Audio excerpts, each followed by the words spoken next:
Hello, welcome everyone to today's class where we're going to be talking about the ethics rules in civility. With me is David Cameron Carr, who's going to be our speaker today.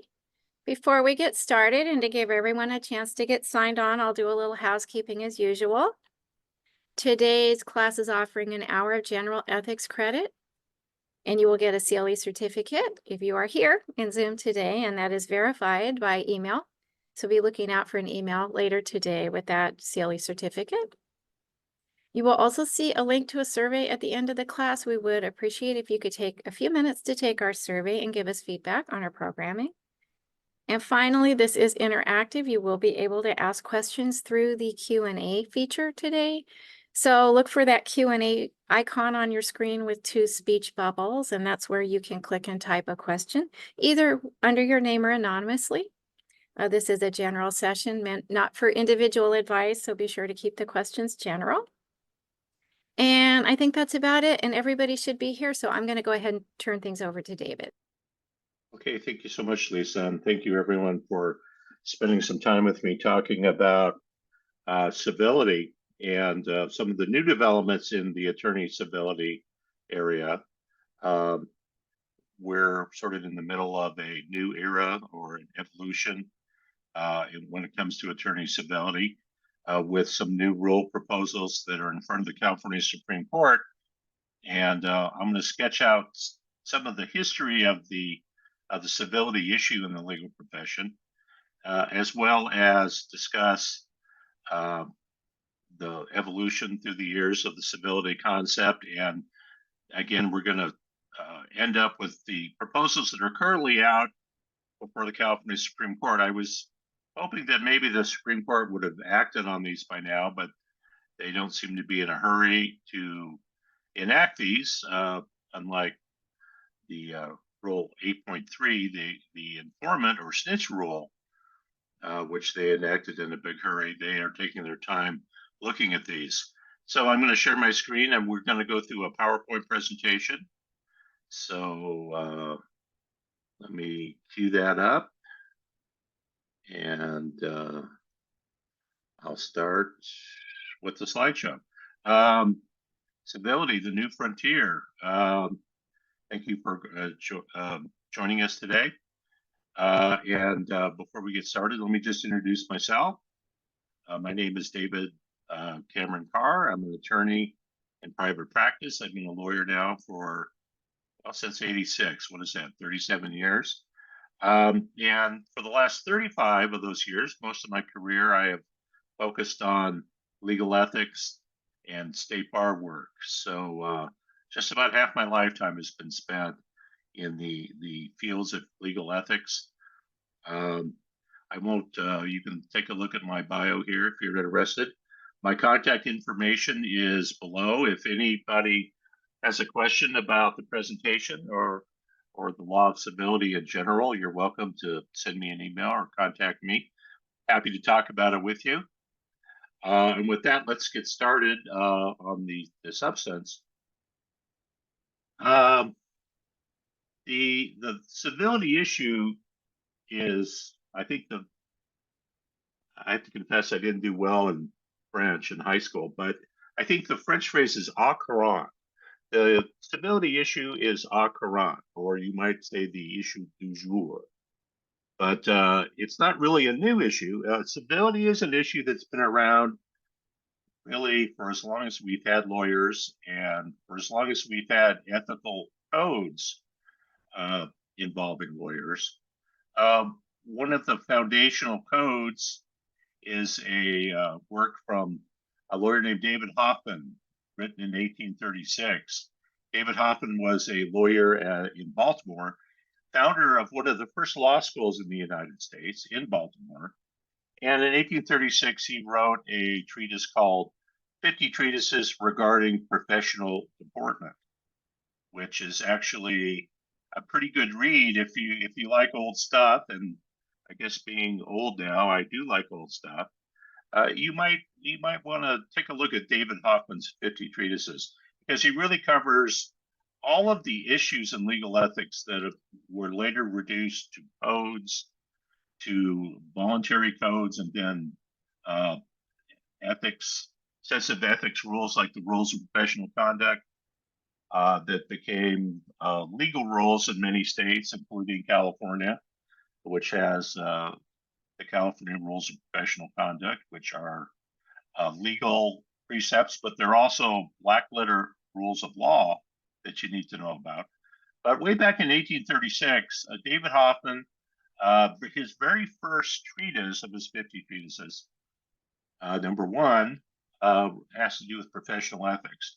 David Hoffman said that I will never permit professional zeal to carry me beyond the limits of sobriety and decorum. But bear in mind with Sir Edward Coke, the famous British jurist, that if a river swell beyond its banks, it loseth its own channel. So I think some very sage advice from Mr. Hoffman, especially with regard to sobriety and decorum. And that phrase about a river swelling beyond its banks, I think is a very good metaphor for the way we need to approach legal, the enthusiasm and zeal with which we discharge our duties as lawyers.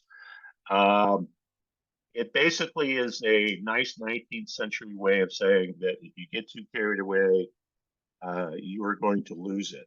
And we have certainly seen, and you may have experienced, instances of lawyers who swelled far beyond their banks and lost their channels. That was 1836. Later on, as part of the 19th century, we had what has been called the codification movement. And people in the 19th century, especially in the Americas, were very keen on writing down what the law was. And so we had the evolution from what were largely unspoken, unwritten norms of attorney conduct. We had an evolution toward people actually writing this stuff down. And part of it was part of the American movement toward democracy. The idea is that in a democratic state, we expect that the law will be accessible to all people, not just lawyers. And so we're going to codify it. We're going to write it down. We're going to put it in a bunch of musty old books. And some of you old timers may remember those musty old books. Now I suppose we have musty computer screens now. But they wrote it down, and they wrote it so everyone would know what it was. One of the first ethics codes, at least one of the first in California, came out of what was called the Field Code, a set of rules written down, statutes actually, by David Dudley Field in the 1840s. David Dudley Field's brother, Stephen Field, was one of the first justices of the California Supreme Court.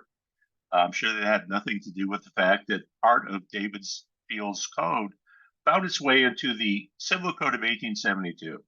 And that included a long list of duties of an attorney, originally part of the Civil Code, later evolved into the Business and Professions Code after the State Bar Act was enacted in 1928. Among them was section 6068, subsection F as in Frank, which formally provided that it shall be the duty of an attorney to, should be abstain, not obtain. Maybe that was a Freudian slip there. It should be the duty of a lawyer to abstain from all offensive personality. That was part of the 1872 Civil Code, and a precept regarding the duties of an attorney really from very early in the history of California. The fact that violation of these statutes appeared to be endemic was noted very early, and has been noted in law review articles like Black's article on attorney discipline for offensive personality in the Hastings Law Journal. But eventually, section 6068F, the offensive personality statute, met a met its demise, and perhaps its untimely demise, when it was found to be unconstitutionally vague by the Ninth Circuit, the Federal Appellate Court, in a case called Wunsch versus United States in 1995. A case I remember well. The State Bar of California was an amicus in the Ninth Circuit case, arguing for the continued existence of the offensive personality statute, but that activity came to naught. What was the Wunsch case all about? Well, the Wunsch case had to do with a criminal defense lawyer, Mr. Swan, who had a beef with a federal criminal prosecutor named Alana Artson. In May 6th of 1993, Mr. Swan sent Miss Artson a letter saying as follows: Dear Alana, I have something here that I think applies to you. Your disqualification of Wilson and me was neither just nor fair to the defendants. Surely it serves your interest because now it will be easy for you. Sincerely, Frank Swan. Now, at the bottom of Mr. Swan's lovely letter, he, in capital letters, said, male lawyers play by the rules, discover truth, and restore order. Female lawyers are outside the law, cloud truth, and destroy order. A pretty strident, misogynistic sentiment directed against a female criminal prosecutor. And it's part of a strain of misogyny that unfortunately has a long history in the legal profession, and has been considered by some lawyers, apparently some male lawyers, to be for a long time perfectly acceptable. Mr. Swan's letters, perhaps the purest distillation of that misogyny. The federal district court sought to discipline Mr. Swan for sending this letter to the prosecutor, Miss Artson, and imposed discipline upon him and cited to Section 6068F, the duty of a lawyer in California to abstain, not obtain, to abstain from all offensive personality. The Ninth Circuit found that those words, that duty to abstain from all offensive personality, was unconstitutionally vague. And shortly thereafter, Section 6068F, the California legislature amended Section 6068F to omit those words, that duty to abstain from offensive personality, from the statute. That amendment took place in 1997. Now, prior to that, the State Bar had disciplined lawyers for offensive personality. Early in my career as a State Bar prosecutor in the early 1990s, I prosecuted a lawyer for a violation of 6068F. And this was a lawyer who had a habit of losing his temper in depositions and throwing chairs across the room. And this happened on more than one occasion. I prosecuted him under Section 6068F. He pled to that charge, and he was disciplined. His discipline consisting of a private reproval. So those prosecutions did occur. The levels of discipline obtained, as you can see from that case, were generally low-level discipline, not disbarment, not even suspension. But in that particular lawyer's case, the price of throwing chairs in a deposition was a private reproval, which amounts to a stern warning not to do it again. Well, after the demise of Section 6068F in 1997, the perception grew that incivility, lack of civility, was growing in the legal profession. And we're going to go into a little more detail about that in a second. But this led to a movement, a civility movement,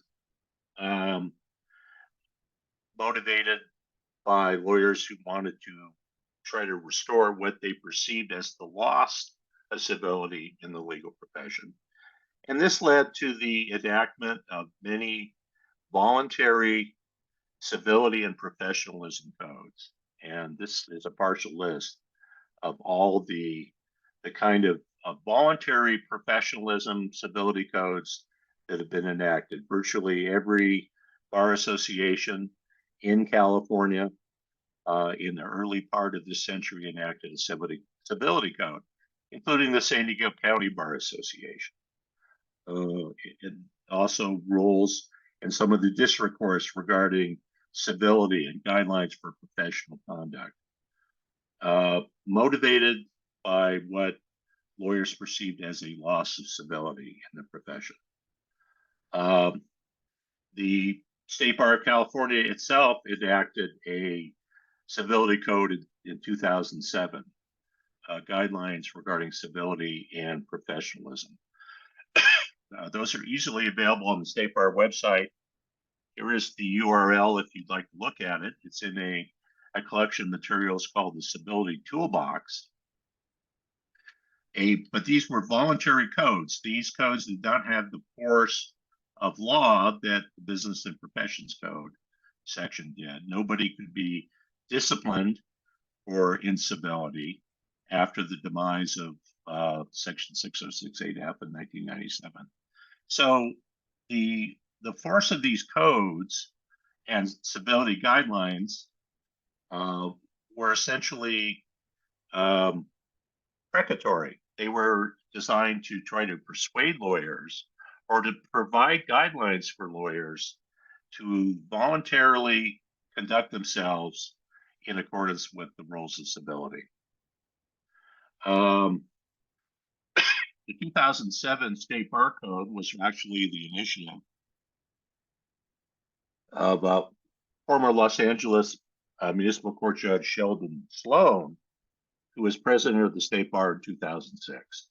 In 2006, Mr. Sloan took the office of State Bar President, an office that no longer exists. And part of his campaign for becoming State Bar President was to a renewed emphasis on civility, mutual respect, as well as the time-honored legal value of helping those in need. In the words of Sheldon Sloan, we ask of our members that they afford each other, the courts, and the public simple civil courtesy to behave as lawyers should be expected to behave, and said that we will create our own code of professionalism and seek to have all lawyers, firms, and public offices up and down the state of California sign on to abide by these common courtesy rules. This is probably the apex of the voluntary civility movement in California. So a code was written. It was adopted by the State Bar of California. In fact, two codes were written. There is a long version, and there's also a short version. And I've included the short version in these slides. Incidentally, if you would like a PDF copy of this presentation, I'll be happy to send it to you if you send me an email, eccar@ethics-lawyer.com. I can send you this presentation in a PDF format, so you will have these materials. I don't want to spend a lot of time on the 2007 State Bar Civility Code, not even the short version, which is what I've reproduced here. But I want to show you some of these provisions just so you get a sense of what the Civility Code looks like, because it's relevant to some of the more recent developments as we move toward an enforcement mechanism for civility. Part of what is sought to be recaptured by these civility codes is contained in the short version. And I'll just, these are some of, this is the whole short version. You can read the long version at your leisure. But Section 3, for instance, says that an attorney should treat clients with courtesy and respect, represent them in a civil and professional manner. An attorney should advise current and potential clients that it's not acceptable for an attorney to engage in abusive behavior, or other conduct unbecoming a member of the bar and an officer of the court. As an officer of the court, an attorney should not allow clients to prevail upon the attorney to engage in uncivil behavior. An attorney should not compromise the guidelines of civility and professionalism to achieve an advantage. Certainly a fine statement of an ideal. I think it reflects an idea that a large part of attorneys of, of attorneys in civil behavior was behavior somehow prompted by the client or by a desire to appear zealous as an advocate for the client's interest. And the idea here is that we should all have a duty to counsel our clients, that we must behave civilly as lawyers and not engage in rude, abusive, harassing behavior, even if that's somehow perceived to be in the client's interest. Now, this has always struck me as being a curious thought because if you look at attorney advertising, which obviously in the discipline system, we deal with advertising issues a lot. But if you look at attorney advertising, there is a tremendous emphasis on zeal, aggression, being strong, being a strong champion of the client's interest. So although we have this ideal of civility that has been codified in some of these voluntary codes, we also have a perception, I think, in the legal marketplace that clients want their lawyers to be attack dogs. In fact, we have lawyers who have used attack dogs as symbols. Pit bulls, for instance. There was the rather famous Florida pit bull firm where the pit bull was prominent in their advertising. And they were ultimately found to have violated some of the Florida advertising rules by emphasizing the model of the pit bull as being their ideal for what a zealous lawyer should be. So we have these two kind of contradictory strains. We have this zeal or this pining for incivility, perhaps pining for an age of civil behavior that never truly existed. And we also have a perception that what the marketplace asks for is attorneys who are willing to be uncivil. Again, Section 6, an attorney should advise clients that civility and courtesy in scheduling meetings, hearings, and discovery are expected as professional conduct. In considering requests for an extension of time, an attorney should consider the client's interest and need to promptly resolve matters, the schedules and willingness of others to grant reciprocal extensions, the time needed for a task, and other relevant factors. Again, the idea that we have a duty to tell our clients that we are not pit bulls, that we're not attack dogs, that we're all really obligated to try to resolve things in a civil matter. The civil codes continue in this vein with these, I think, very, very cogent and somewhat vague codifications of what it means to be civil. For instance, an attorney should consider whether before filing or pursuing a motion to contact opposing counsel to attempt to informally resolve or limit the dispute. Sometimes clients don't want you to be on good terms with opposing counsel. And I've actually seen state bar complaints where clients have complained that their own lawyer appeared to be a little too chummy with the lawyer for the opposing side. Hold on a second. There we go. And this is the short code, as you can see. It goes on for some length with a number of ethical precepts that I think you can certainly review in your own time. And you probably should review them in your own time because we will soon have an enforcement mechanism that may touch on one or more of these precepts regarding what at least the wisest minds of the state bar consider to be civil behavior. That was 2007. President Sloan had his code enacted in 2007. As you can see from our earlier slide, a number of local bar associations also enacted their own ethical codes. And yet, despite these voluntary codes, despite the movement to get lawyers to sign up, to abide by them, to take a voluntary pledge that they will be civil, we have the continuing perception that there is a virtual epidemic of incivility, especially when it comes to litigation. I think a very telling marker on this road is the LaSalle versus Vogel case, a 2019 case from the 4th District Court of Appeal. Opinion by Judge Bedsworth, who some of you may, if you read the appellate decisions, then I read them. I actually enjoy reading them, which is, I suppose, kind of strange. Justice Bedford is one of the best writers, I think, on any of the Court of Appeals, and I think we're lucky to have him in our 4th District Court of Appeal. In the case of LaSalle versus Vogel, he addressed an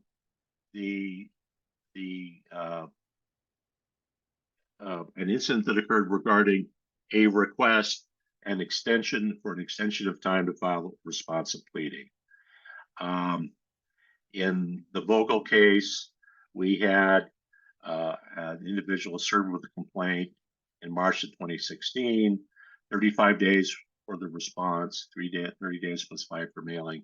On the 36th day, the opposing party's attorney sent Vogel a letter and an email telling her that the time for the responsive pleading was past due and threatening to file a request for entry of default. The next day, the attorney promptly filed the request for default, or actually, that was actually on a Friday.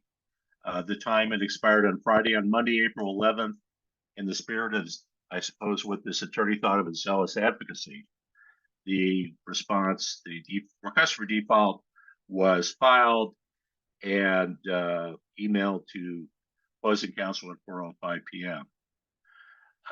This got the opposing counsel's attention. She emailed a request for an extension of time to respond to the pleading at 5:22 p.m. But by then the default was here we're back to French again, a fait accompli. This created a certain amount of unhappiness on the part of Justice Bedford. Basically, before the Court of Appeal was the motion for relief from default that had been denied by the trial court.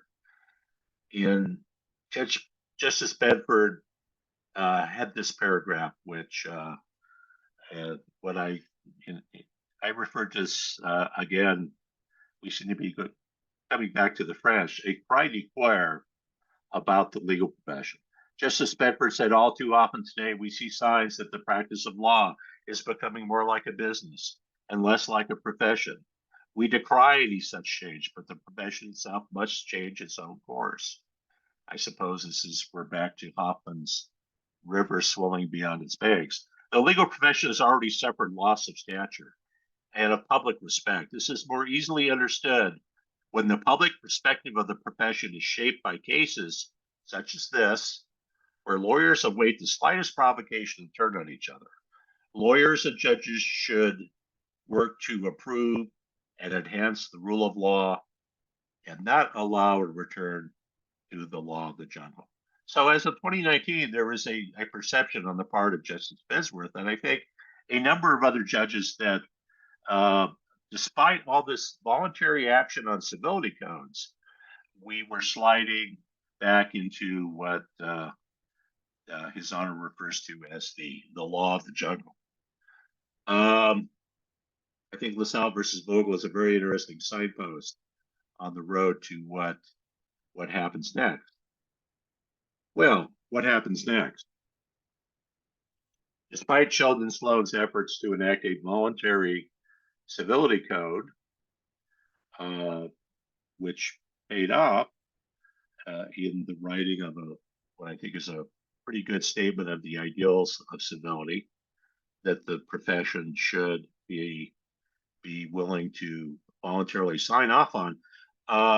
Despite all this effort by the state bar, by all these different local bar associations, despite the criticism of the courts in cases like LaSalle versus Vogel, the perception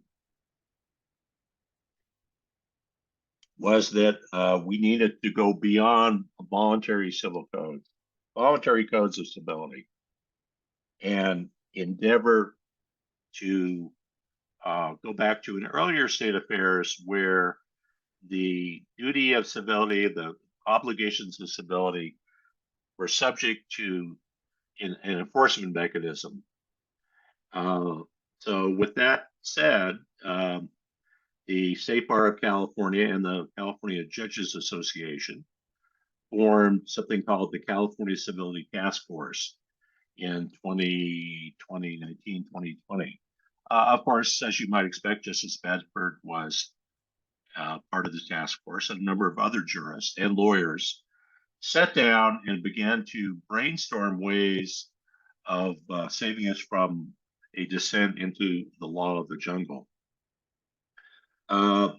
In 2021, the Civility Task Force came up with its recommendations entitled Beyond the Oath, Recommendations for Improving Civility. In March of 2022, the State Bar Board of Trustees, we no longer at that point had a State Bar president, but a chairman of the Board of Trustees, advanced a plan to evaluate and enact the recommendations of the CCTF, including a new civility training requirement for MCLE education that I think you'll see has recently been enacted. Amendments to the rules of professional conduct to make civil conduct susceptible to the discipline process, and a movement to require each lawyer annually to affirm or reaffirm their civility oath. So basically, 3 recommendations from the Civility Task Force that the Board of Trustees adopted in 2022. Let's start with the last one first, and perhaps I should have mentioned this earlier. You may recall that when you became a lawyer, you were required to take an oath. In 2014, that oath was changed pursuant to California Rule of Court 9.7. And admittees to the bar after 2014 were required to take an oath that included a pledge to refrain from uncivil conduct. That was in 2014. One of the proposals that's now before the Supreme Court is to change the oath, and not change the oath. The oath is going to remain the same. The proposal is that under new Rule 9.7, that you're going to have to annually reaffirm this oath. In other words, it applies to all lawyers who admitted after 2014. But if this new rule of court is enacted, you will every year when you pay your bar dues have to reaffirm your attorney's oath and your commitment to civility.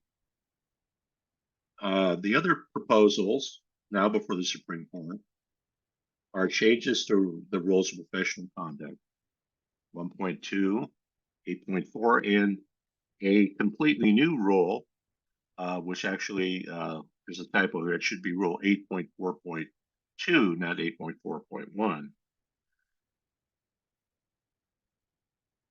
Let's look at the oath requirement. The 2014 civility oath was amended. The oath now requires every person on admission to practice, concludes with the following language.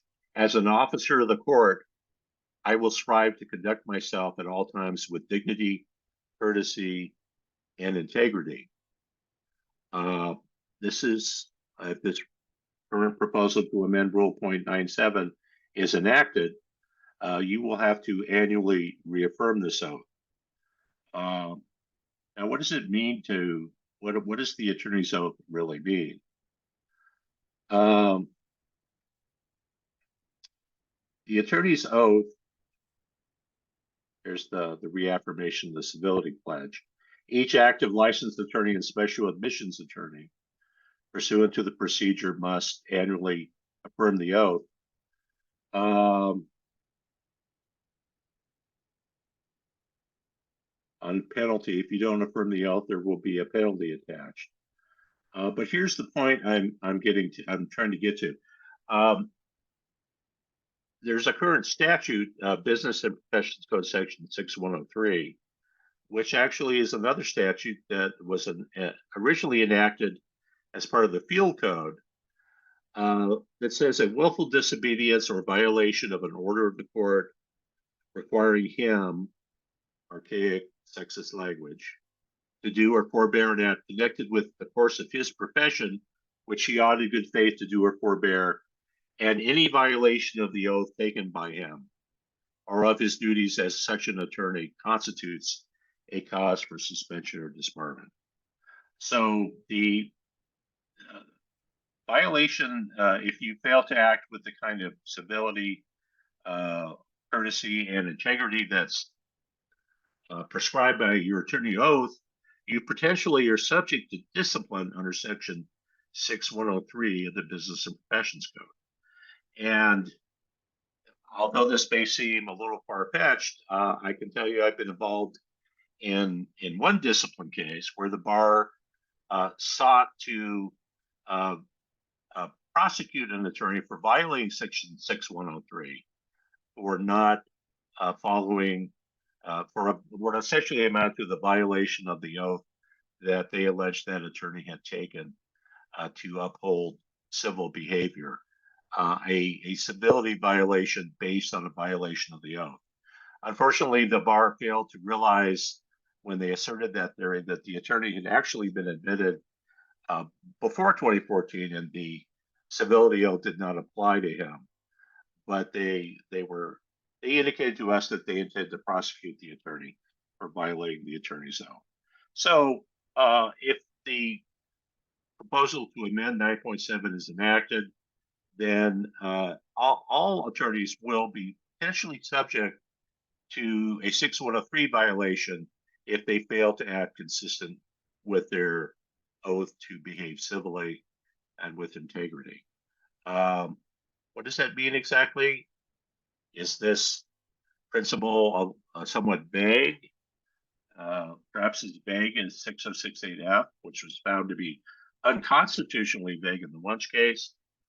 Well, we don't know, but we know the state bar is looking at this. 6103 civility oath violation is one possible enforcement mechanism. The other enforcement mechanisms are changes to the rules of professional conduct. 1.2 is a very, I think it's one of the most important rules of professional conduct, certainly for a lawyer to know. It talks about the allocation of authority between the client and the lawyer. It says that the client has the ultimate authority to determine the purposes to be served by legal representation. At the same time, it also says that the lawyer retained to represent a client is authorized to act on behalf of the client, such as procedural matters and in making certain tactical decisions. The metaphor for this is that the lawyer is the captain of the ship. The client is the passenger who wants to go to a certain destination. The client can choose the destination, but it's up to the captain of the ship to determine how to get there. And that's a good way of thinking of Rule 1.2. The client, when it comes to things like tactical decisions, when it comes to procedural matters, according to Rule 1.2, that's not really the client's sphere where the client can dictate the result. And I think part of the tension, part of the incivility tension that's reflected in the rules is where the client is impermissibly interfering in the tactical, the means decisions that are the province of the lawyer, and where the lawyer, and another potential problem is where the lawyer is impermissibly interfering with what the goals of the representation are. 1.2 represents an important principle. And the new gloss to 1.2 is highlighted in this language. It kind of harkens back to some of those civility code sections in the 2007 civility code we looked at. It says, notwithstanding a client's direction, a lawyer retains the authority to agree to reasonable requests of opposing counsel that do not prejudice the rights of the client, to be punctual in fulfilling professional commitments, to avoid offensive tactics, and treat all persons involved in the legal process with dignity, courtesy, and integrity. In other words, the client can't tell you to be an ass. Well, the client can tell you that, but you have a right to say, no, client, I'm not going to be an ass. I'm not going to be incivil. And you can't direct me to do that, which is, I think, something that some lawyers are going to be a little surprised by. The client, I felt for a long time that part of the reason some lawyers get in trouble with the discipline system is that they don't know how to say no to the client. And sometimes it's very difficult to say no to the person that's paying the bills. That's understood. But if the legal profession is to remain a profession, not merely a business, not merely become a collection of service providers, not descend into Bed's first law of the jungle, the whole thrust of these civility codes is that lawyers may have to start getting better at saying no to the client that wants them to do things that are not consistent with the principles of civility. Another proposed rule change. These are all before the California Supreme Court. In 2018, we enacted new Rule of Professional Conduct 8.4D, which comes from the ABA model rules. We enacted a lot of the model rules, not all of them. Some of them we tweaked to give them a California twist. But 8.4D comes straight from the model rules. And it says that it is professional misconduct for a lawyer to engage in conduct prejudicial to the administration of justice.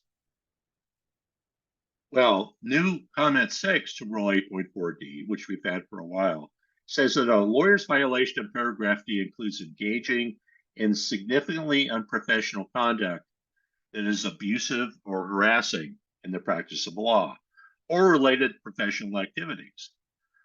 The comment is careful to say that a lawyer does not violate paragraph D by standing firm in the position of the client or protecting the record or preserving professional integrity. And it states for further guidance, a lawyer should consult the current California attorney guidelines of civility and professionalism and other applicable civility authorities. Rule 8.4D is a discipline rule.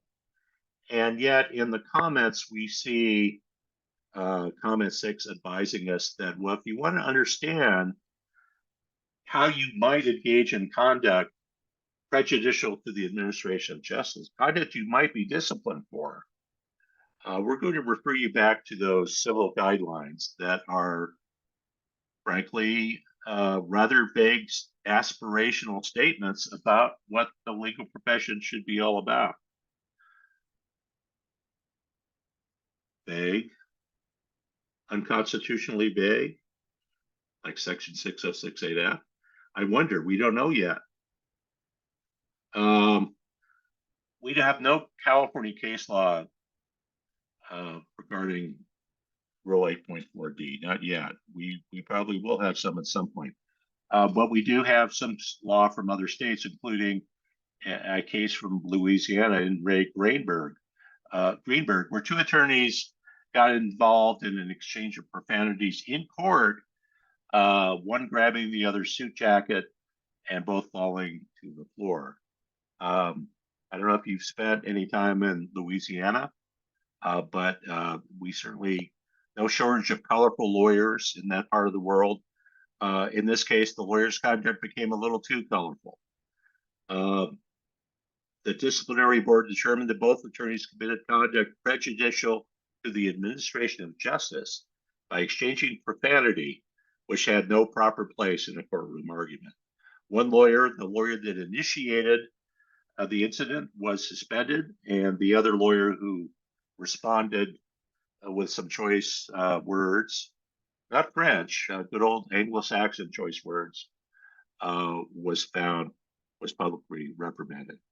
And this is an out-of-state case interpreting the duty to avoid prejudice in the administration of justice.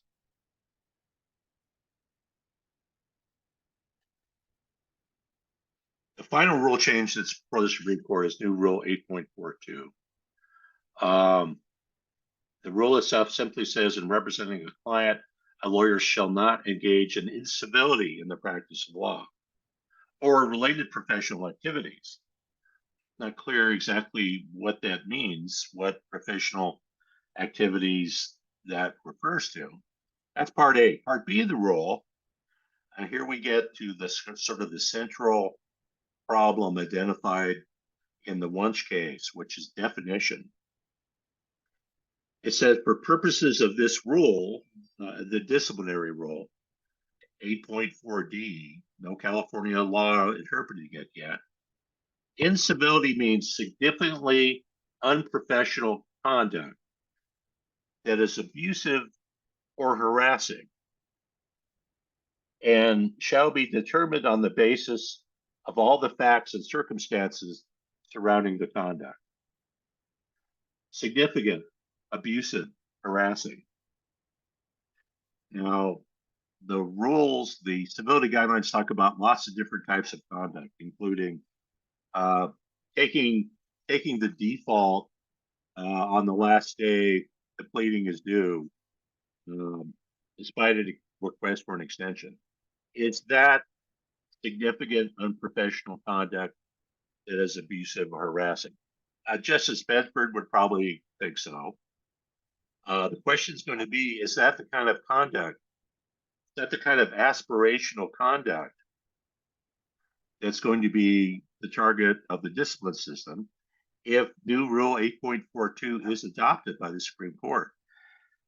There's a real definitional problem, because incivility, conduct that might be deemed uncivil, incivil, if you look at the professional codes, if you look at the guidelines, includes a wide range of conduct. There are comments, proposed comments to Rule 8.42. Again, echoing the rule, the comment 6 to 8.4D, significant unprofessional conduct that is abusive and harassing. And again, a reference to the current California attorney guidelines in civility and professionalism and other legal authorities and local rules of court and Bar Association codes of civility, all the many codes of civility that we looked at on an earlier slide. Again, we're cautioned that merely standing firm in the client's case, protecting the record, preserving integrity is not a violation of 8.42. A cross-reference that violating 8.42 may also violate 8.4D. And now we have what is an area that where we're really kind of plumbing unknown depths. It says incivility does not apply to speech or conduct protected by the First Amendment to the United States Constitution. Attorneys are protected by the First Amendment, but they lose a significant part of that protection once they walk into a courtroom. Conduct, speech in the courtroom does not have the same robust level of First Amendment protection as speech outside the courtroom. And that's been made clear by cases that talk about disrespect for the judiciary. First Amendment might apply to statements about the judge made outside the courtroom, but statements made in the course of litigation or inside the courtroom are subject to less protection. So we don't know the extent to which the First Amendment is going to be a defense. And I think our final slide, we've sort of talked about the oath changes and how that might furnish a cause, a mechanism for discipline through Section 6103. We talked about the potential rule changes in 8.4D, misconduct prejudicial to the administration of justice. We talked about new 8.42, the new civility, the new, you might think of it as the direct discipline in civility rule.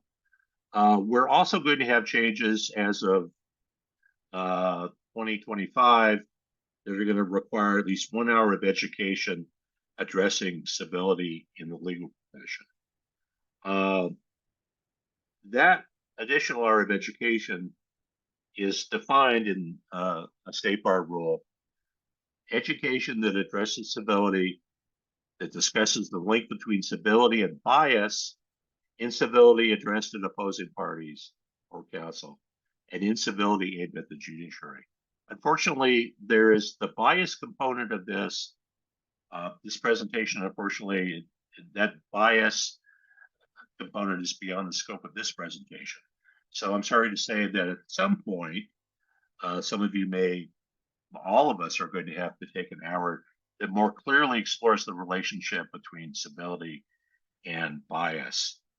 But that is the last proposal of the Civility Task Force. And unlike the other changes, this change has already been made. So this is in the works. So I want to thank everyone for joining me here today. And if anybody has questions, I'm happy to try to answer them. We have one question so far, David. We have an attendee who is asking, is there a statute of limitation for a civility violation? Well, there's an overall statute of limitations for a state bar violation. That's in State Bar Rule of Procedure 5.21, and it is a 5-year statute. Or actually, it's a rule. I shouldn't call it a statute, but it's a 5-year rule of limitation, which provides that where the misconduct is based on a complaint from a complainant, that the bar must bring disciplinary charges within 5 years, or be barred from prosecuting that misconduct. The problem with Rule 5.21 is that it has many tolling provisions. For instance, it's told while the attorney continues to represent the party or the complainant, if the client is complaining, it's told while there are civil or criminal proceedings involving the same misconduct. The rule itself does not apply to conduct that the state bar learns about to other beings. Most of what the state bar does is driven by complaints, but the state bar also gathers information from news media and other sources that they use to open what are called in the jargon of discipline state bar investigations. A discipline prosecution can be based on a complaint, or it can be based on other information that the state bar learns, including self-reported information that the lawyer reports. So there is a 5-year rule, but it has many exceptions, and the prosecutors will fight for that rule. They will try to establish an exception. I'll say that on motions under Rule 5.21, I'm batting about 500 on those. So I've won as many as I've lost. But the bar feels that it shouldn't be, the bar doesn't like the rule of limitation. The state bar feels it should be able to go back and punish misconduct that happened many years ago. More questions? Yeah, we have another one, and I think this one's important, David. We have an attendee who just wanted you to confirm that the new civility MCLE requirement is not does not apply to this reporting period ending February 1st, 2024. That's my understanding. It does not apply till 2025. As mine So as well. I believe what I've seen is that it would apply February 1st, 2025. yeah, I'm in that reporting period, so I will have to take an hour regarding that. We'll examine incivility and bias, which of course is a big issue in the profession today. We saw in the Wunsch case that misogyny, the kind of misogynistic comments made by Attorney Swan, are really indicative of much of the incivility that we've seen in the profession. Degrading comments made about female lawyers are unfortunately far more common than they should be. I see another question's popped up.